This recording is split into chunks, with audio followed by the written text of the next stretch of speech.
There was dust once, between the wind and skin I braced against the face of a city skyline from a highway miles away. I died beside the ghosts of times I could think without it forming rhymes and pointing to some purpose, blown like bubbles to the surface of the skin I now forget sometimes, the ones each second on my wearied mind. I cared so much but hated it. Trying to grow up kept me a kid. I let the dust in when I could have hid, could have brushed it off, but never did. I watched wind push you like your lungs were sails, while the plaster stuck to me like scales and hides, just as stony and hard inside as out. I whispered while you'd shout.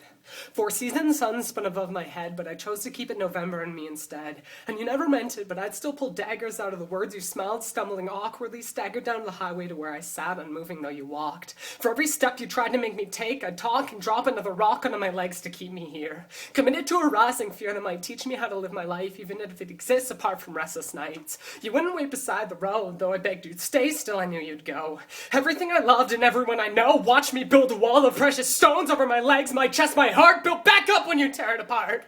The cynic's excuses I once admired built the wall each second wider and higher. And when you gave up on me, we grew yet older, and every time your eyes would stray, you'd see that wall of boulders visible down the narrowed road. Rock to you, but to me still bitter gold. The shadow cast by the mast unwrapped by cloth made soft the casted plaster cracks we patched the path with prairie dust in her eyes dripping with answers in the hurting, not the excuses I'd make each smile, skirting the questions by constructing walls now miles high, obstructing the sun so unfailingly berating me.